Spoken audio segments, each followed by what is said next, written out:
quest for information about white-tailed deer is an ongoing process, no matter what a person's level of experience. The observant, seasoned trophy hunter, or a young man on his first deer hunt, will learn some new bit of information nearly every time he goes afield.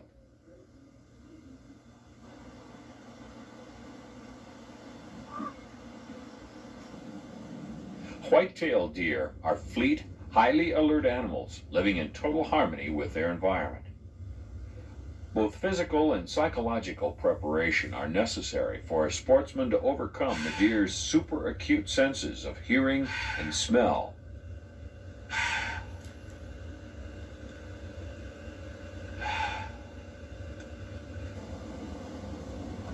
White-tailed deer are quickly alerted by the slightest out-of-place sound or physical change in their home range.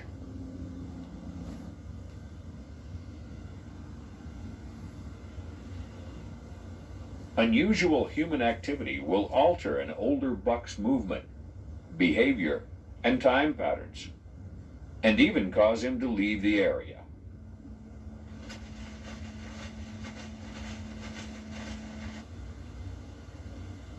A hunter can increase his hunting pleasure by scouting well in advance of hunting season.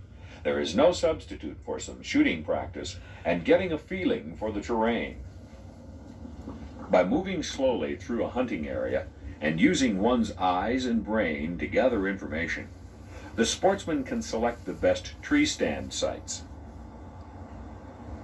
study predominant wind direction, determine deer movement patterns between bedding and feeding areas, find shed horns, and begin to get a mental picture of deer activity in his chosen hunting area. Any scouting done near or during the season should be carried on in such a way as to match normal human movement and activity in the area as much as possible.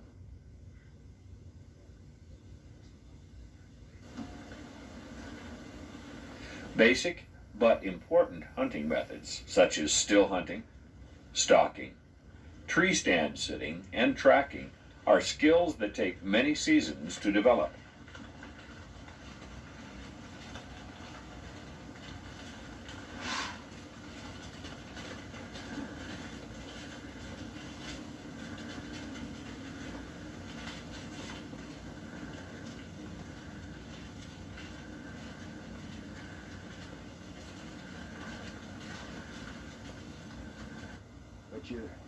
Hunting with a seasoned hunter and asking questions are good ways to speed up the learning process.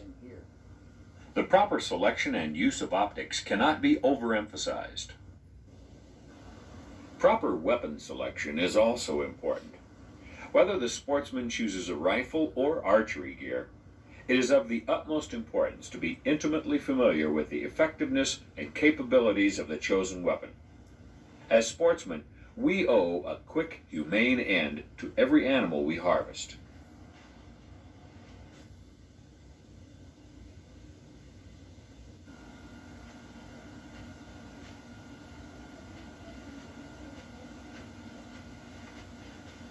Special mention should be made of the rut cycle. In most areas of the United States, except the Deep South, the rut or breeding cycle occurs during the period from November 10th to December 15th.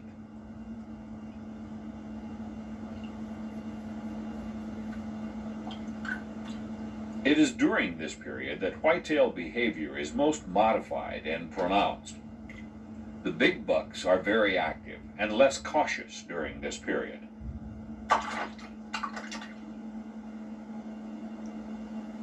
Competition among the biggest bucks in the area will be the most intense, and they will congregate in areas frequented by does.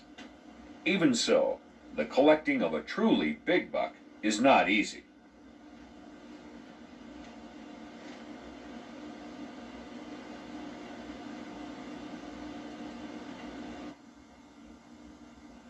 Bucks scoring greater than 145 Boone and Crockett points represent a very small percentage of the whitetail population. However, the percentage of those trophy bucks harvested is proportionately far smaller.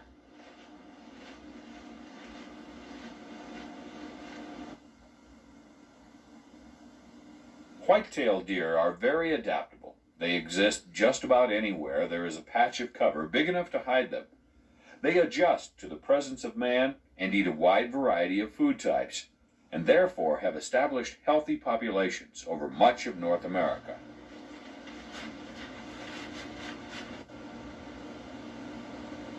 Whitetail deer hold a high profile in modern society for both the recreation seeker and the sportsman.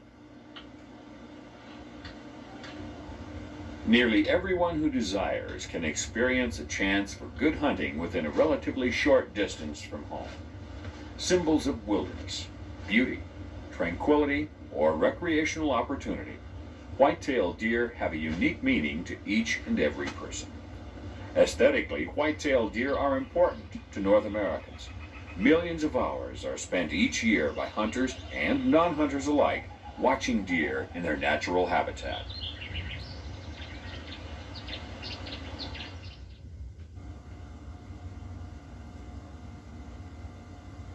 This video has a wider scope than just to better prepare one to harvest deer. It is to heighten the individual's satisfaction and enjoyment by imparting a better understanding of when and where animals will be found in a given area. Additionally, this video will present views and ideas on the ethics of fair chase and hunting practices.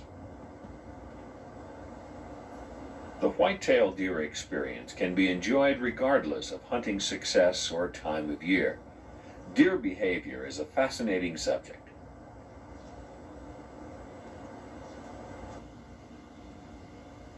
In fact, observing and patterning deer year-round will not only provide the sportsman and his family with endless hours of high-quality entertainment, but the time will also be well spent to ensure a satisfying hunting experience in the fall.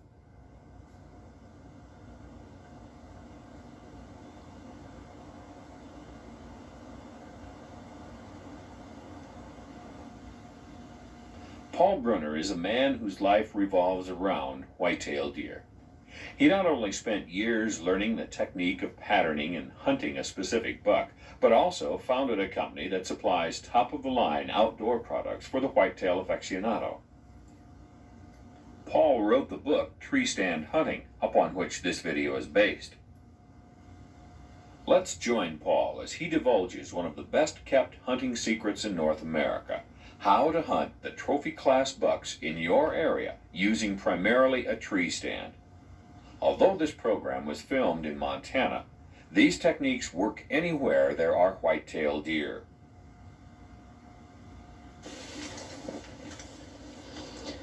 You're going to hear some things in this video and see some things that are basically opinions. And I just wanted to have a chance to tell you that these are opinions. That's all they are. I'm not the world's leading expert on tree stand hunting or bow hunting, and I don't claim to be. But I want you to digest some of the things I tell you. They're based on 32 years of bow hunting experience, and they're based too, I guess, on the experience of some of my hunting buddies who've been around quite a bit.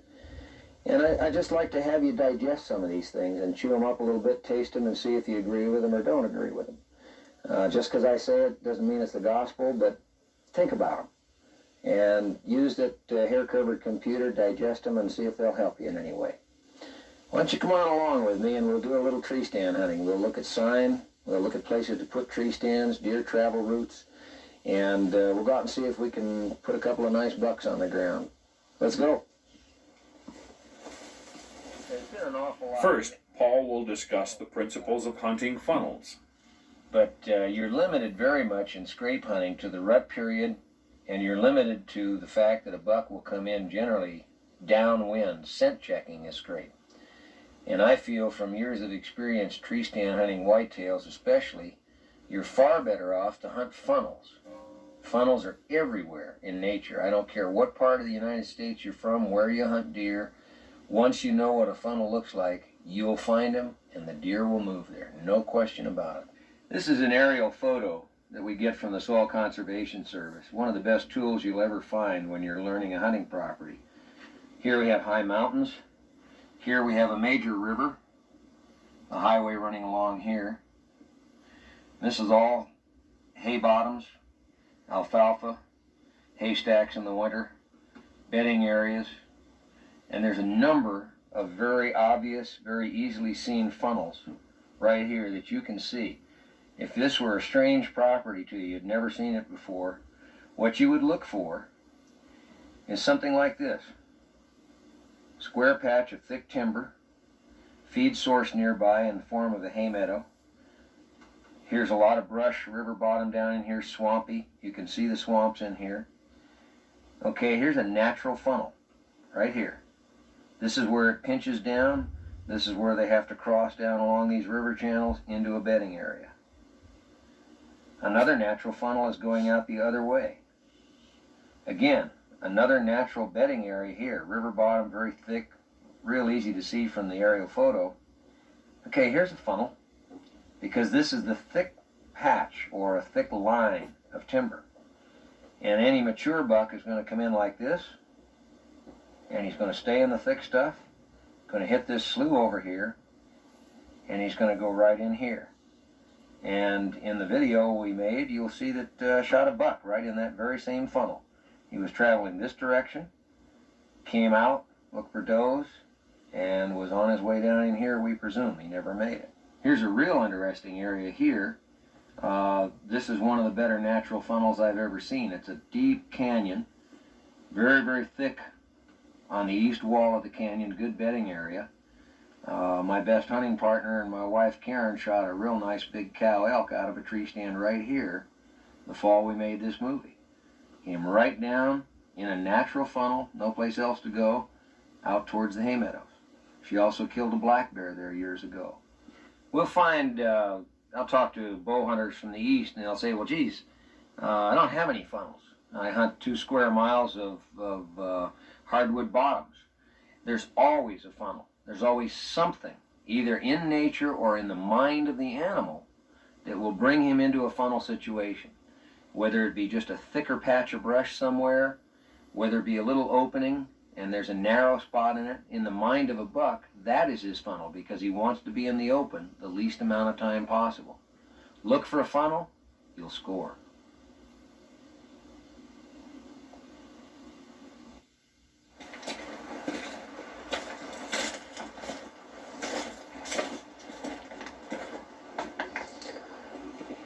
All right.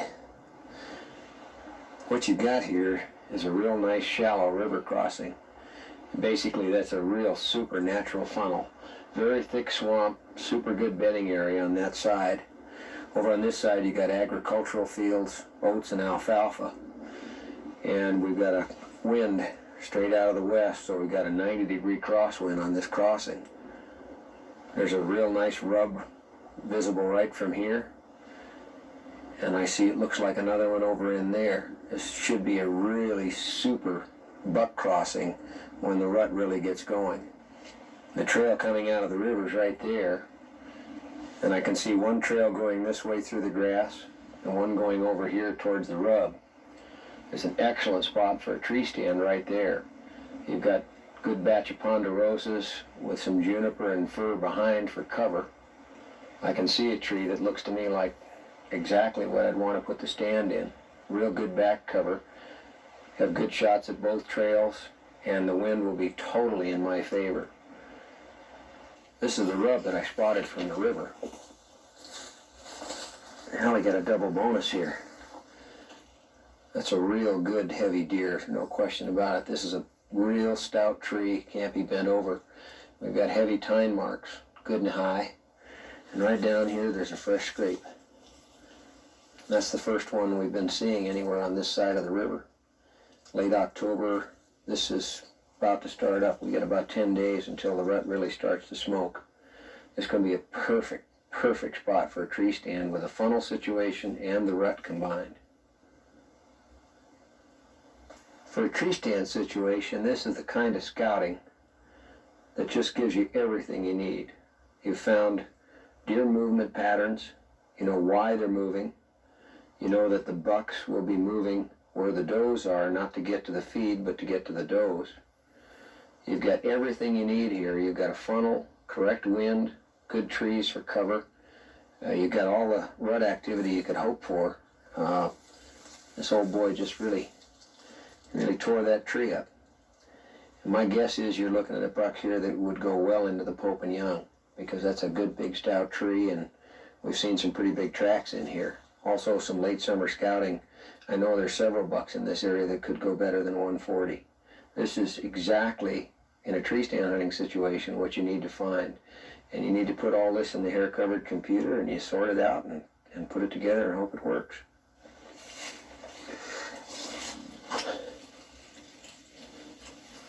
It's a real good idea, by the way, to wear rubber gloves when you're screwing these steps in, because then you won't leave human scent on the step.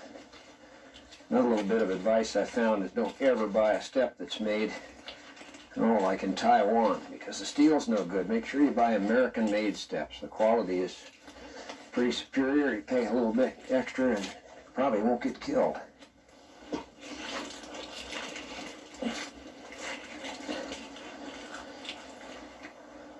This is a beautiful stand. I've got plenty of good cover.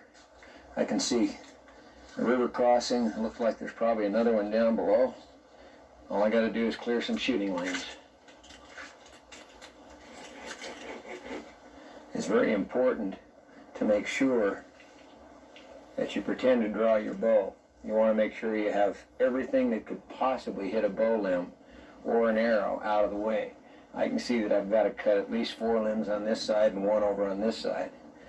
And I've got shooting lanes here, down through there, and I can shoot to my right, and I can turn around and shoot behind me. I'm facing the tree, but I've got room, especially with a safety harness, to shoot, and the tree gives me really good cover. This is an excellent setup. I've also got a tree between me and the river that gives me more cover, so that when they come up the bank and their eyes are pointed upwards, they aren't going to see me. All in all, this is probably one of the better setups I've got this year.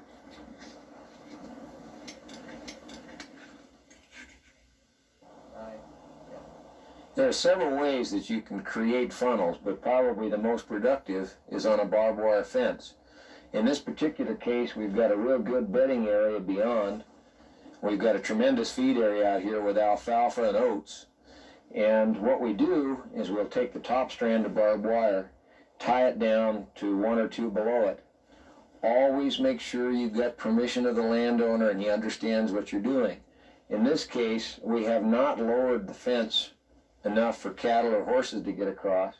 All we've done is make it look lower, and what we then do is we'll take some baling twine and we'll go to, say, 5 or 6 fence panels on either side, and we'll create a phony extra set of barbed wire.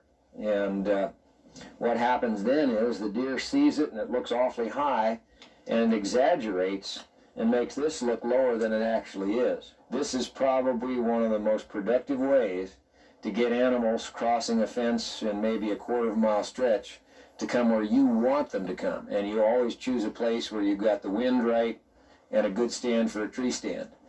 This setup here will probably yield either a deer or an elk, or maybe even both for somebody. And a really heavily used bedding area right in there. I mean, really heavily used, thick. Could hardly hunt it if you had to. Nice alfalfa out here and some oats over there. I asked the rancher if I could tie the fence down here, because this is the place where the thick stuff comes right to it. He said, heck, why don't you just go ahead and put in a small gate for me there, because I need to be able to ride my horse through there occasionally. It's a great deal. I put the gate in. There's no cattle. I can leave it open. And I've got a real setup for a tree stand here. The wind is coming, if not into my face, it's coming a pretty good crosswind. The deer actually come out here in the evening with the wind at their backs. They don't have any choice. I've got another bonus here. This is an archery-only hunting area, and I'm allowed to shoot 5 extra deer in here. The ranchers are begging us to shoot does because they've got way too many. Look at the trail here. You can see where they jumped, and after I put the gate in, they just walk through now. And I've got a tree stand right up there. Perfect setup. The deer's attention will be here in the gap, because this is probably their danger area. And I'll have a chance to take them quartering slightly away. Wind will be in my favor, and all attention will be out here in the meadow where there could be coyotes or predators of some kind. It's probably your classic created funnel. You couldn't ever get a better one. We'll take a look at this trail. I'll tell you why we use tree stands rather than trying to hunt on the ground. You want to keep in mind that a deer's eyes are on the side of his head.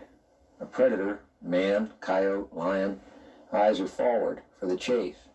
And a deer's eyes, elk, any of the animals we pursue, their eyes are on the side so that they have good field of peripheral vision.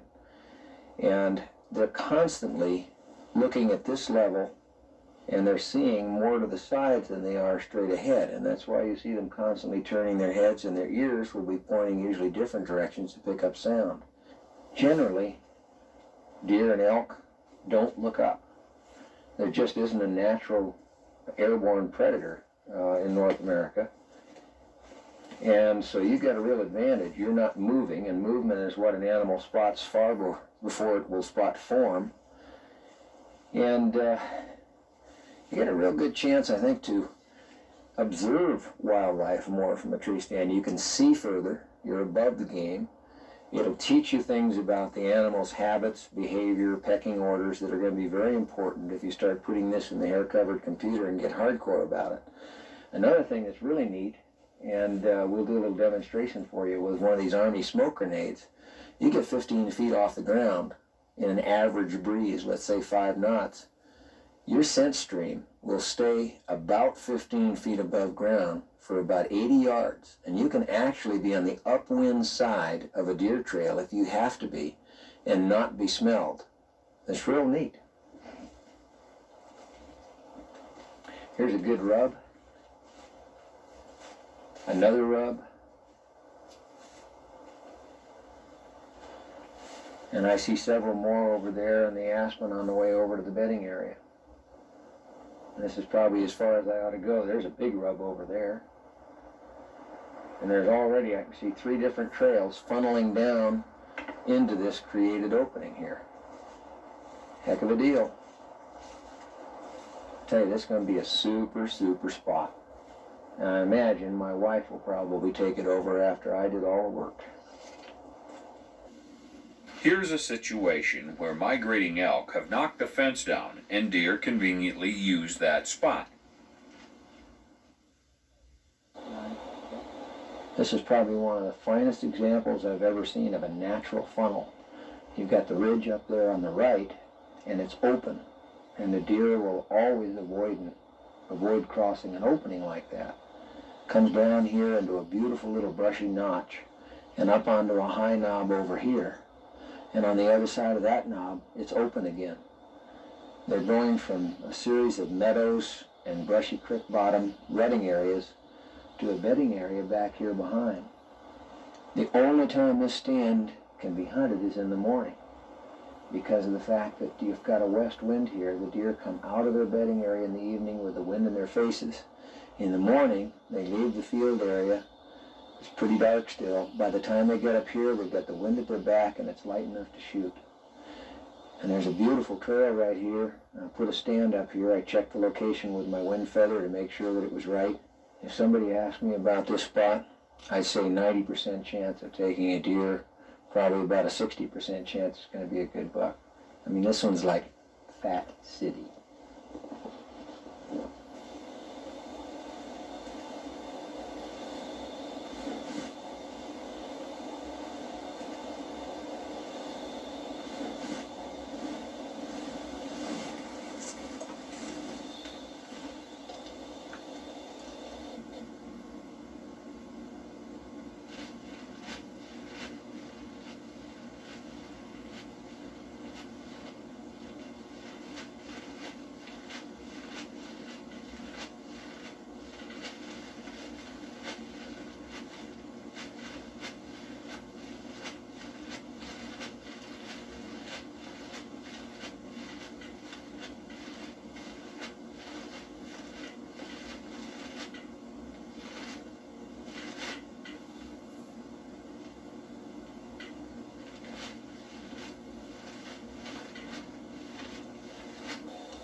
She went along the skid trail.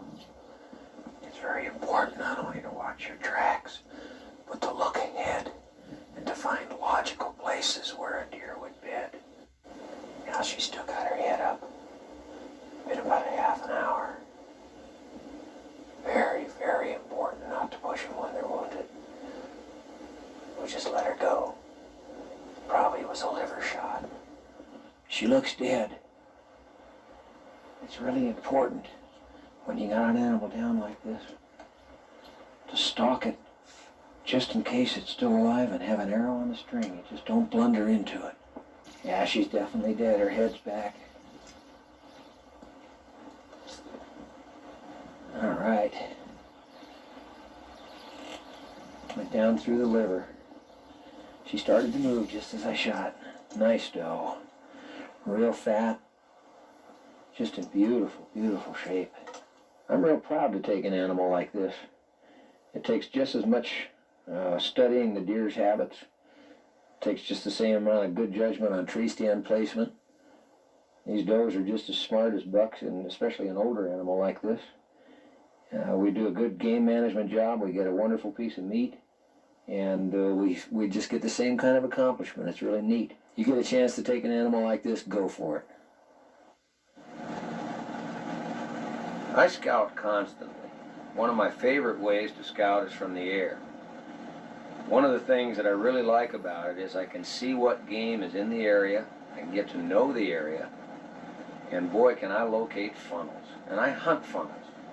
When I fly, I can see funnels everywhere. I can really locate them easily. I can also imagine deer movement patterns. Always fly right at dawn. The air is smooth, game's still out and feeding, and the rising sun casts long shadows, making it easy to spot them. I scout from a vehicle a lot. The key is the word normal. If a vehicle is normal in the area, say on a farm or a ranch, you will never have a problem with it. The deer are going to be used to it. If it isn't normal for a vehicle to be in the area, don't try and use one.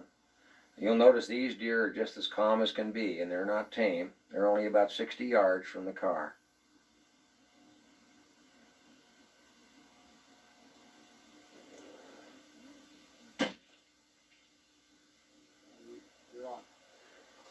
Scouting in the spring is probably one of the most productive times of all.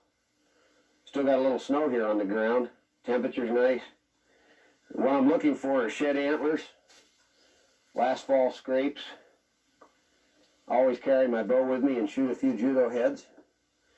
And what I do is I look in little high spots, especially where there's thick trees like junipers, because underneath those trees the deer like to bed. There's less snow there, and it's a darn good place to find sheds. This is all good rut territory. We're going to look for scrapes.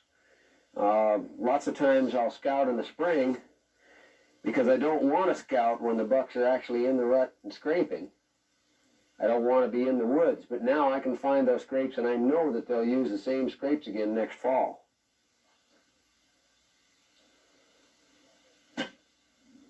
Nice thing about that judo head, you can shoot it right into a tree and it just bounces out. A heck of a nice little practice tool. Flies just like a broadhead, and I try and shoot all the time when I'm in the woods now. When I'm looking for sheds, I check under just about every tree. I do a lot of zigzagging. There's a dandy right there. Big buck. Ah. Okay, this is the buck that we filmed last year, and I couldn't get a shot at him. I could never get a broadside shot. He's a big old deer, heavy, heavy base. Got this little weird fork on the end of his main beam. Saw him a lot. I consider shed horn hunting probably one of the most important aspects of scouting. I don't mind spooking the deer that are in the woods at this time of year. They're sure they're going to change their patterns probably, but it's not going to faze me at all 6 months from now. I'm going to find out what is in the area. In this particular case, I know this buck. I've hunted him for a couple of years. But in many times, I'll find antlers of bucks that I never saw before, bucks that were probably totally nocturnal. I find a lot of scrapes, find a lot of rubs, and I know that I can come back in the same general area and find those same scrapes being used again next fall. This is the results of 4 days of horn hunting with family and some friends. We got together and had some game suppers, the whole works. This is probably the heaviest and biggest antler we found. This is a buck that we were able to get on video this year, or this past fall, but couldn't get a shot at him. My wife Karen found one of his sheds from last year. It's kind of mouse chewed. This is the most unusual antler anybody found.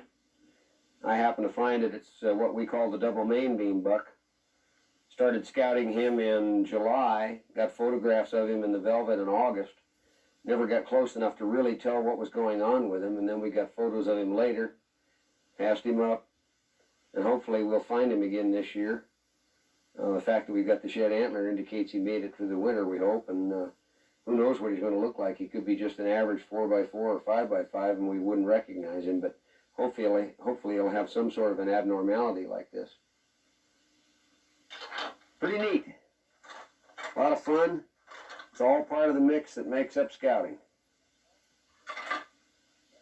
Paul instructs his son Lad, a beginning bow hunter, in some archery basics. Even more so out of a tree stand. But your vital area is right here. And basically what I've just done in there is trace where the lungs are, and the heart is up in here. A lot of people don't realize it, but it's in behind the shoulder blade and foreleg. Your liver is back here. Liver is fatal, but it takes longer. The goodie box, what we call it, heart and lung area, basically you put an arrow through it and that deer just isn't going to make it. I mean, it's usually 40 to 60 yard recovery. Never ever take a shot at the animal when he's quartering towards you. Always take either 100% broadside, or even better yet, slightly quartering away. And this animal would be, say, slightly quartering away from me, and the front leg on my side is forward. Exposing the heart more, right? It exposes the heart more, and it gives you a much better chance of taking the lungs without hitting the shoulder blade. Hang on to my bow for a minute. Let me just show you something. We'll turn the decoy around.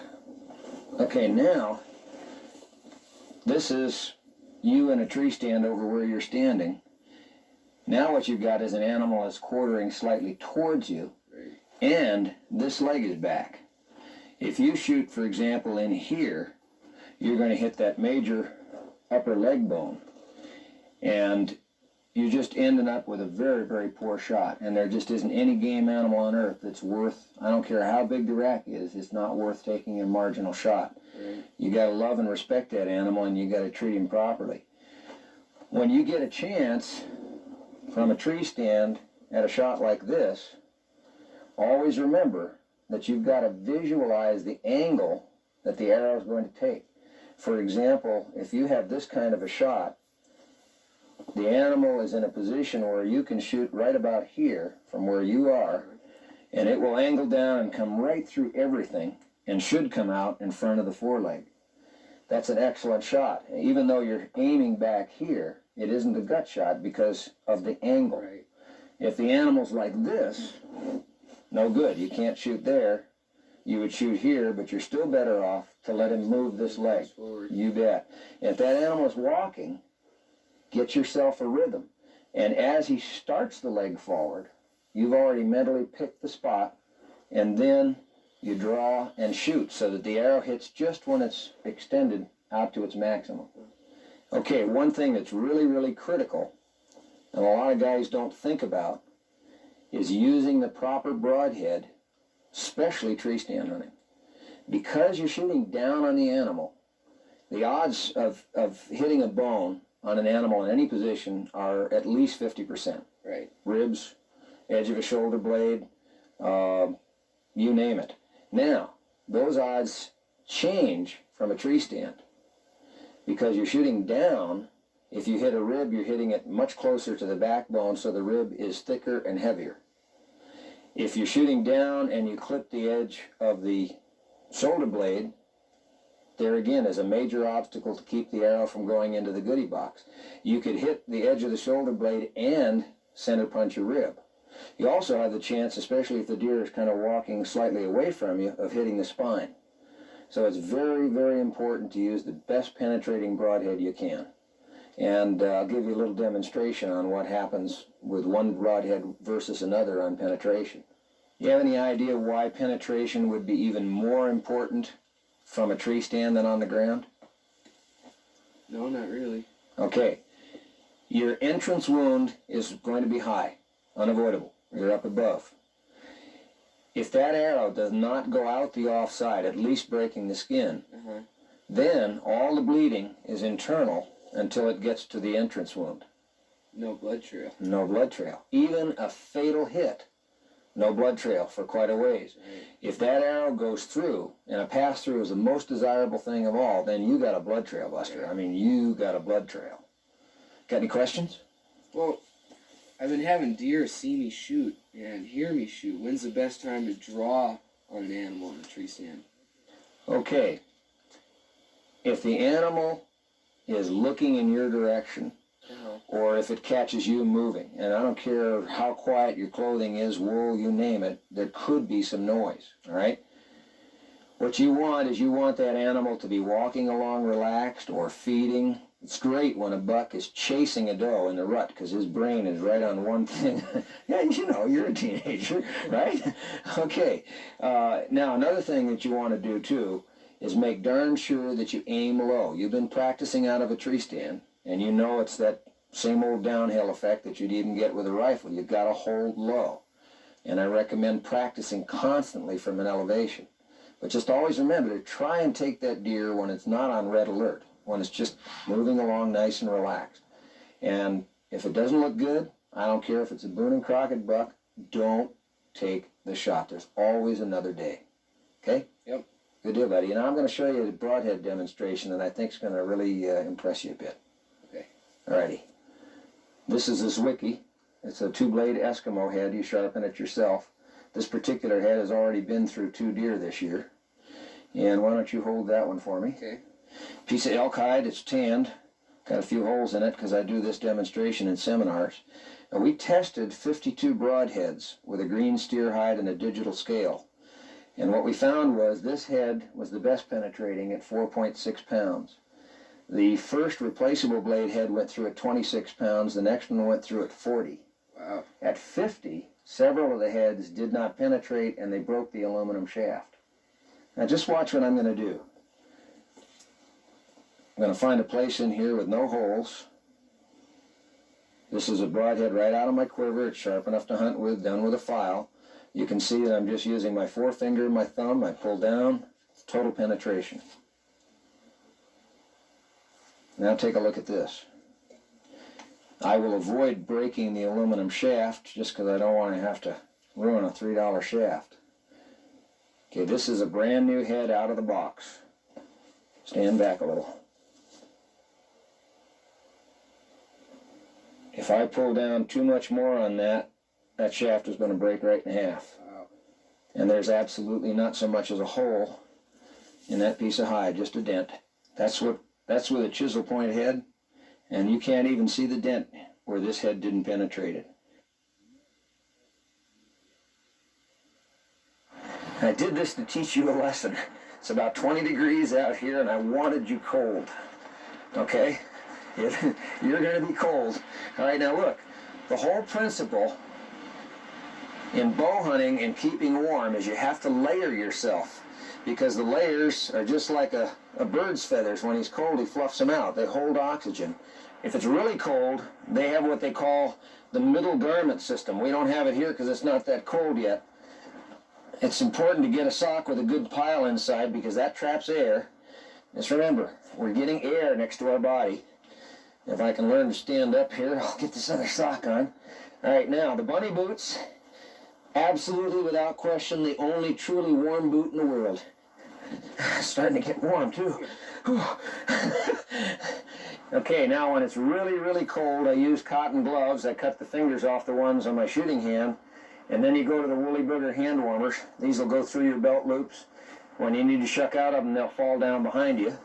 We use a balaclava helmet. It's wool, and you can put it up like a hat, or you can pull it down over your face. Go ahead and try that on, see how it works for you. The basic problem with most guys tree stand hunting is they can't stay in the tree stand. Okay? They either get lack of confidence in the stand because deer aren't parading by and they kind of lose patience and get down. Yeah. But even more important than that, they get cold. And if you're going to sit... I'm not going to get cold. You're not going to get cold. You are warm. But the point is, you got to sit in that stand, especially during the rut, from a half an hour to an hour before daylight until like 11 in the morning.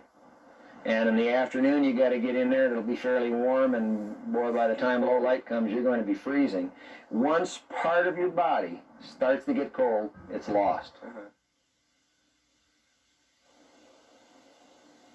Hunting several miles from their family ranch, Lad tries for his first deer.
Went right through her.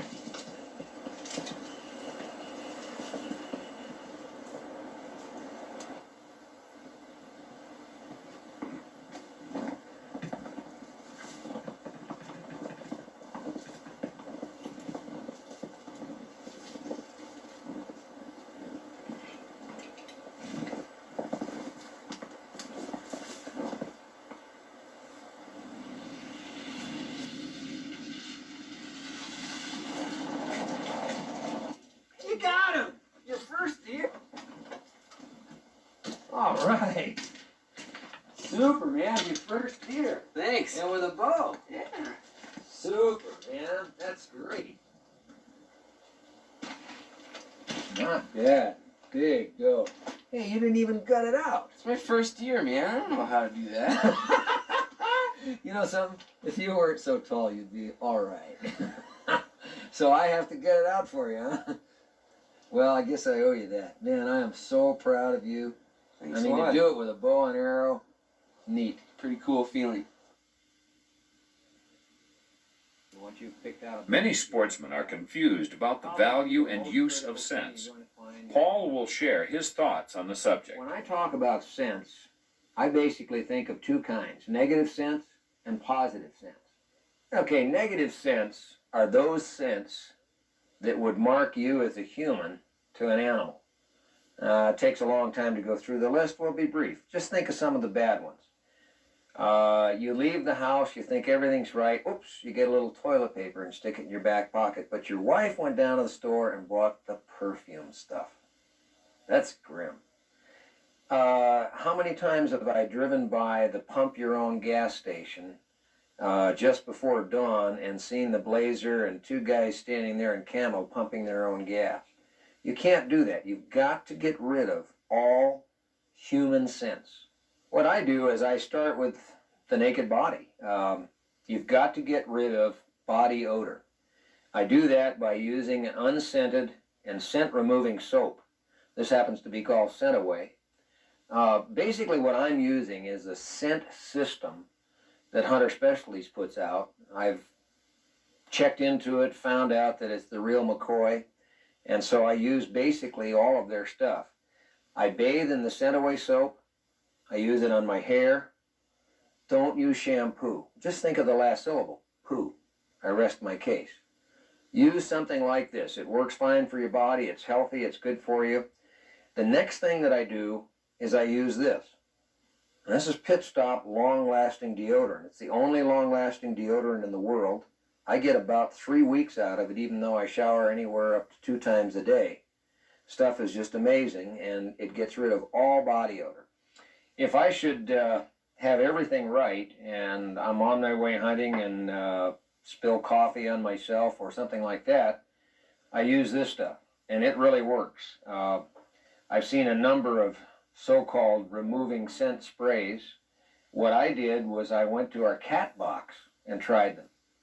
And that is the ultimate test. This is the only one that took care of the odor in the cat box within a second or two, and it really masks any kind of odor.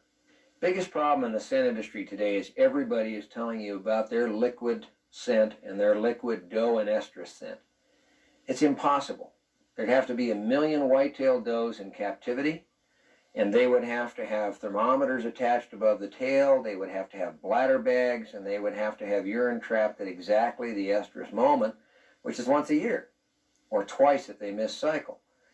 It's a real phony situation. What I've done is I've explored, asked around, gone and looked at things, and basically I use the scent wafers.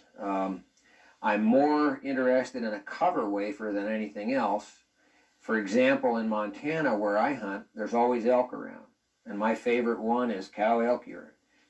Now these are made out of plastic.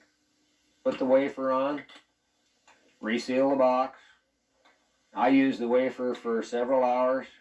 When I'm done, I put it back, usually put it down on the bottom, seal the lid, and it will regenerate completely within about 8 to 12 hours. The nice thing about it is reusable. Again, this isn't a commercial. We're not trying to sell you this stuff. This is stuff that I've found works. I really believe in it or I wouldn't mention it. And I think if you try it, you'll be very pleased with it. A smoke grenade vividly demonstrates how human scent is dispersed from a tree stand. Tree stand, and this is a real eye-opener of a demonstration. We're using an Army smoke grenade, and we did this, 3 or 4 years back to determine if we could put stands upwind of important trail crossings. The reason being that if a buck, for example, came out of a swamp or a bedding area, he would always look where he couldn't smell, relying on his smell to catch something on the upwind side. And we reasoned that if our scent stream stayed above the ground high enough, we could be on the side where he had no concerns and have a good chance at nailing him. This test will give you a visual idea of what happens to your scent stream when you're in a stand, let's say 15 feet off the ground. Let's take a look at it.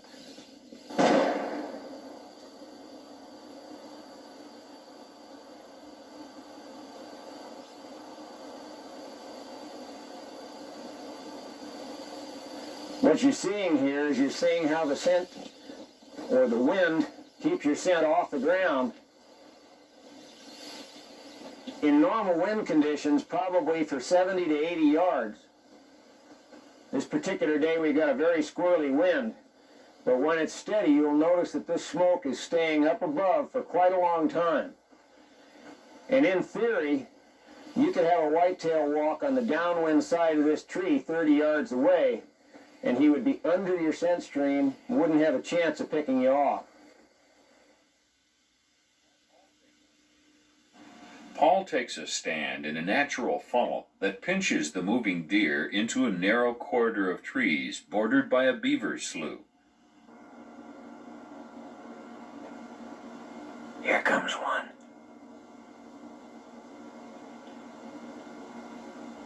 Looks like he might be a good buck.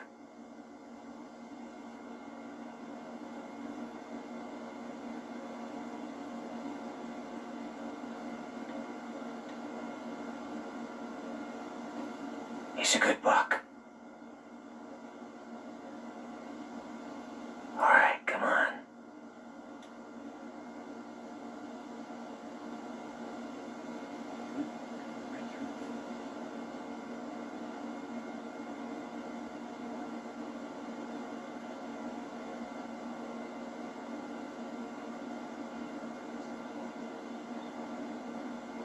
Pick a spot.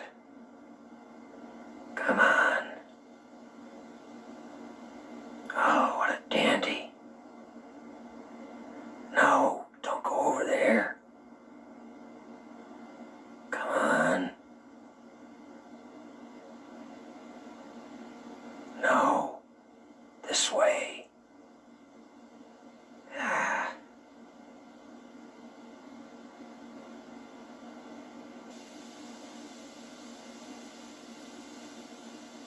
Now something's spooked him.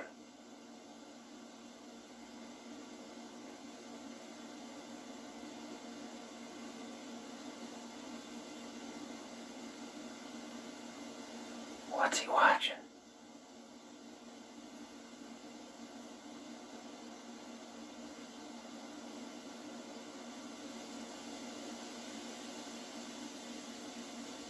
Oh, he's coming back. Oh, pick a spot. Pick a spot.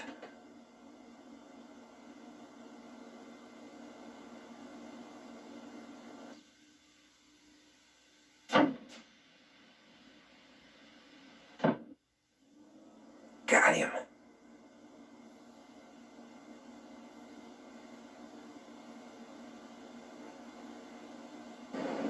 Right through.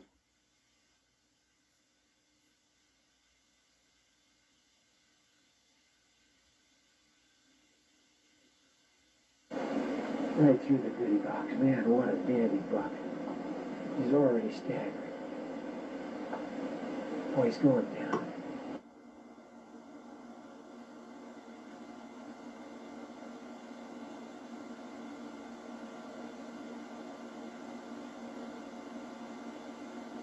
Oh man, he's going down. All right. Got him, what a dandy.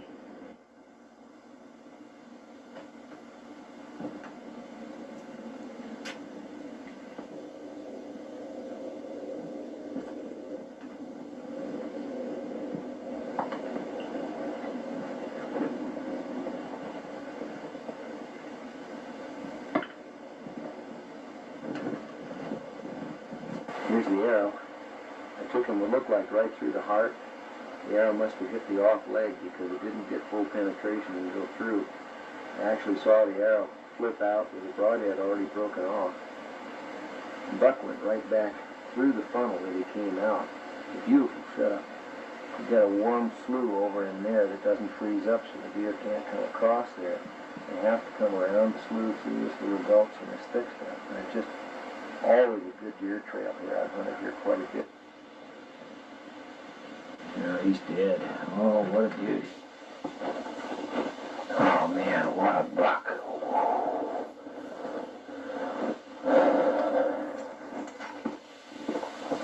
Oh, beauty. Well, that's a good reward for 10 hard days of hunting. A real nice buck, boy. Beautiful, symmetrical rack. Just an all-around good trophy.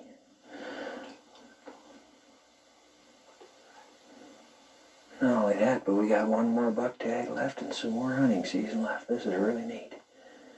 I think I died and went to heaven. Oh, what a beautiful animal. It would appear that every possible method of harvesting deer has been explored and discussed at great length. But as with most arts, there are always inventive individuals exploring new ideas. Two have come to light recently. The first is the idea of hunting natural or created funnels, as Paul mentioned earlier.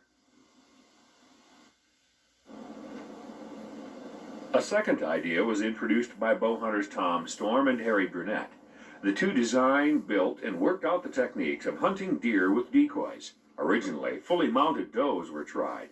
In theory, it was thought they would attract a running buck. For unknown reasons, it failed, but a carefully crafted buck decoy worked perfectly. The dominance instincts of this lovesick buck demanded a confrontation. Watch this rare and remarkable sequence captured on Tom's home video unit.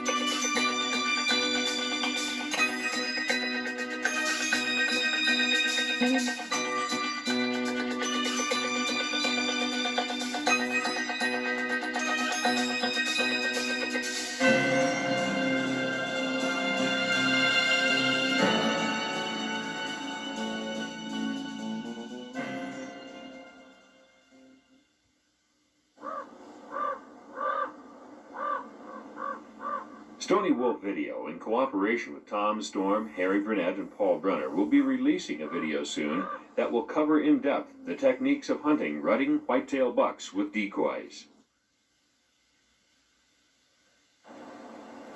Many hunts end with no deer being taken.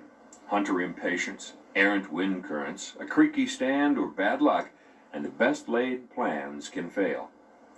Paul's wife Karen, who is a seasoned bow hunter, spent 2 long, cold days working a specific heavy-horned buck. In this case, an unseen limb deflected her arrow.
Sometimes, no matter how warmly the hunter is dressed, extreme cold can cause him to make a poor release due to cramped arms and fingers, as in this case.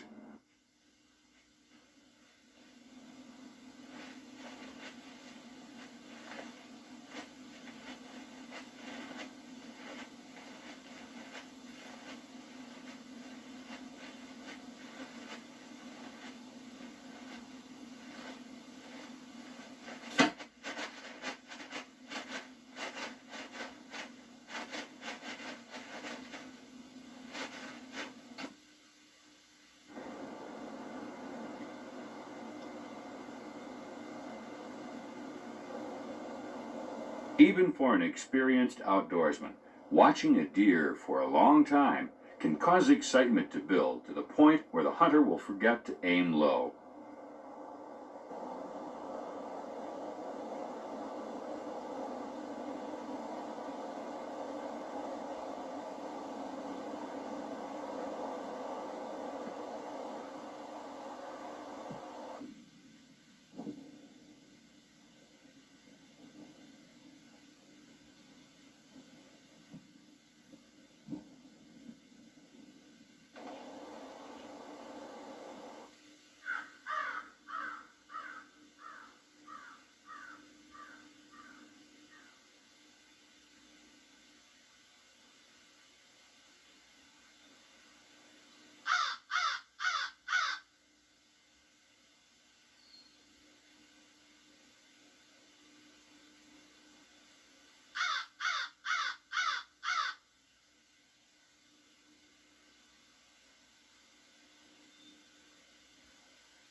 If you stay cool, you may even get more than one shot at the same deer.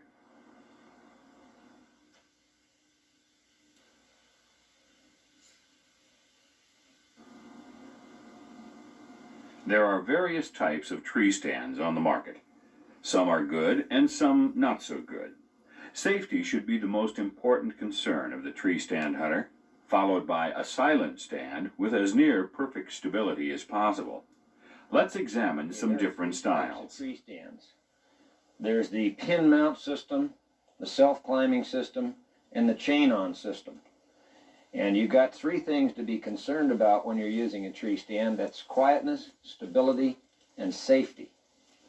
And we're going to give you a little demonstration of each kind of a tree stand here and show you which ones are the most quiet, most stable. And we'll give you some fairly impressive things on safety here too. The pin mount stand, the idea is that you screw a pin in the tree, and you can have several pins in different trees, and then all you do is slide your stand into it. One problem with this stand is the fact that it's not into the tree, therefore there's absolutely nothing that keeps it locked to the tree and keeps it stable. Also has an adjustable seat, real nice and quiet.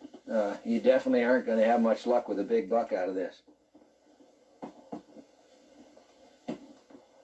Okay, of all the tree stands, this is absolutely without question the most dangerous. It will pull out of any softwood tree. I suppose with my clothes on, I weigh about 150 pounds. And all you have to do is flex your knees, and you're down. If you do use a pin mount system, take it to a welding shop, get some 3/8 proof coil chain made in America, welded on it. Otherwise, you're very likely going to die. This is what's called a self-climbing stand. One thing I can guarantee you, you can leave this thing here and watch it for 12 hours. It ain't going to climb that tree by itself. What you do is, with a self-climber, you adjust it to the diameter of the tree, which you've got to do down here at ground level. As you go further up the tree, because the tree tapers, it's going to get out of adjustment. Stand's going to tip down. The way it works, we'll demonstrate for you. What you do is, you have a seat that looks similar to this, only smaller, and you move the seat, hold on to it, and then pull the stand up. Rick will demonstrate how it works for you. They're extremely noisy, and the idea behind one is you take it into the woods, you climb the tree and sit there, but you're going to alert every animal for miles around. You got to have a limbless tree with no taper. Now, one thing that happens with these stands is they're very unstable, and they're very noisy. But if you step towards the back of the stand, then you break the seal, and the stand falls. And there really is no way to chain one of these things adequately onto a tree. There's no way to change adjustment when you're up 15 feet. Now let's show you what a chain-on stand is like. This is the type we use. It locks to the tree by chaining it, and then by setting the stand into the bark with the spike pieces. Very simple to mount. All you do is lock it into the bark. It stays there, it can't move. It's extremely stable and quiet. This particular stand will hold 4,000 pounds. Let's give you a quick demonstration of just how stable, quiet, and safe this is. Come on over here, guys. We got two bruisers and one semi-bruiser here. Going to give you an idea of what this stand will do. They're totally quiet. They don't move. They can't come out of the tree. You can bounce on it, dance on it. No kissing, no hugging. Stand construction, coupled with a safety harness, should provide safety and confidence under any conditions.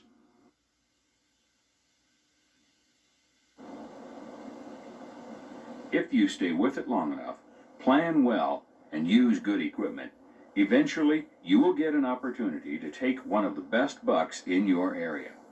That was the case with Paul. The tree I was in had thick back cover. I got a brief glimpse of a buck coming, and I realized it was the big one I'd hunted for 3 solid years. The rut was in full swing. I had everything figured out, or so I thought. But instead of coming around the left side of the tree, he came behind me. By the time I realized that he was on the wrong side of the tree and was able to turn, the angle was wrong and I couldn't take the shot. I just didn't want to risk wounding him. It just looked really grim. It looked like he was about to walk away forever. One of the things that I have learned, though, is be patient. When the rut's on, these deer do some pretty unpredictable things. 20, 30 minutes later, little snow squalls. The buck came back the other way, came right out of the brush with almost no warning, and I had time for a snapshot and drilled him. Man, that was exciting. 3 years of hard work and he was mine.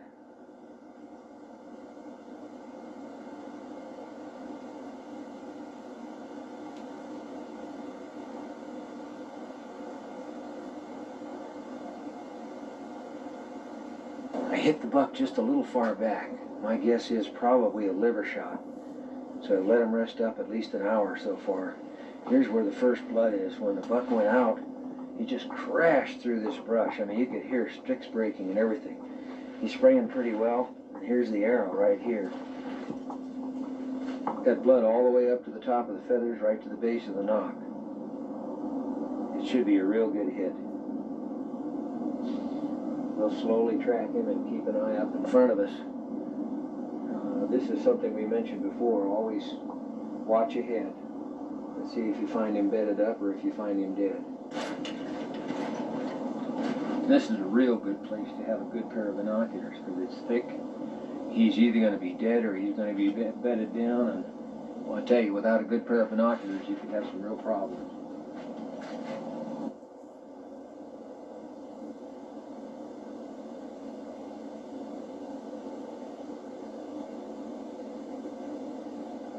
It's obvious that he stopped here.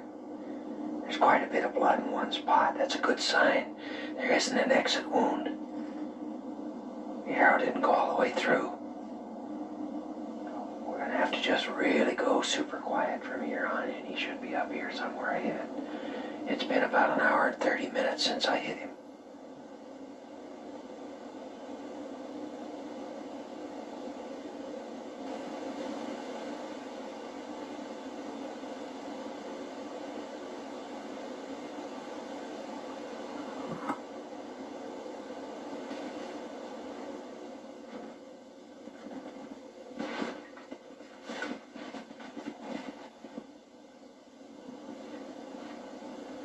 Well, this is a bed where he went last night.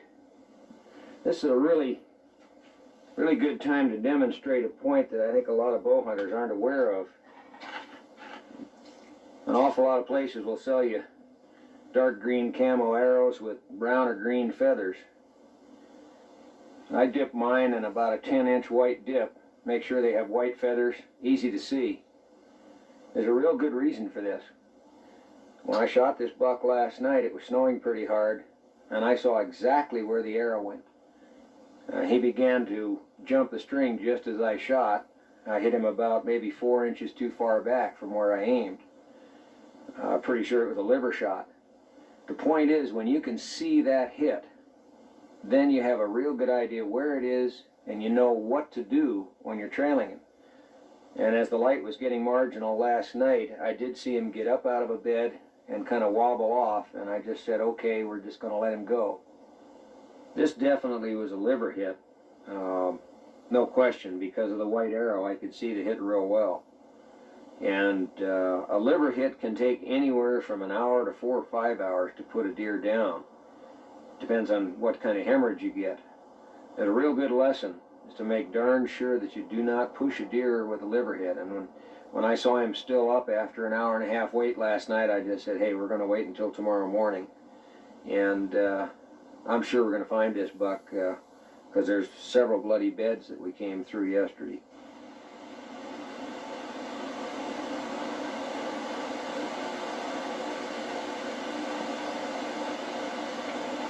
There he is. He's down in the water over there. This means chest waders for sure. Jeez. Unbelievable.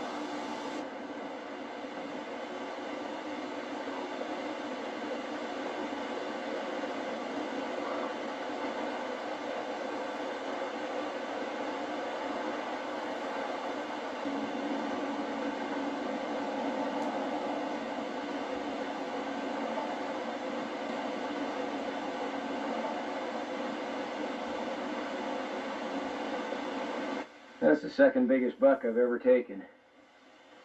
It really brings out the fact that hunting from tree stands is probably one of the most rewarding, most fun things you'll ever do. Great, big, massive old buck.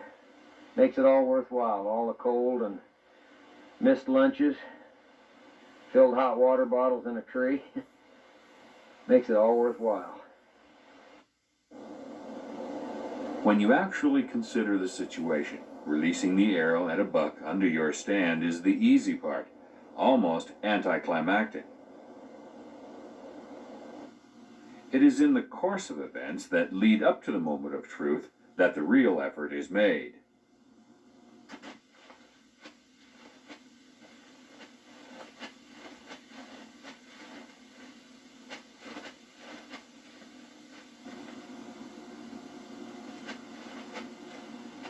It takes months of scouting, careful observation, selecting proper equipment, and making proper judgments based on accumulated knowledge to lay the foundation for the hunt.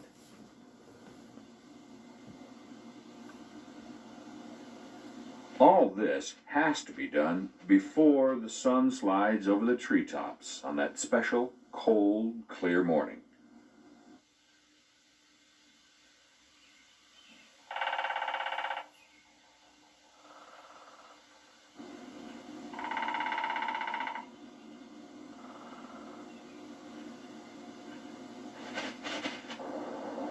The difficulty in harvesting a big buck is in the preparation, putting oneself in the right place at the right time.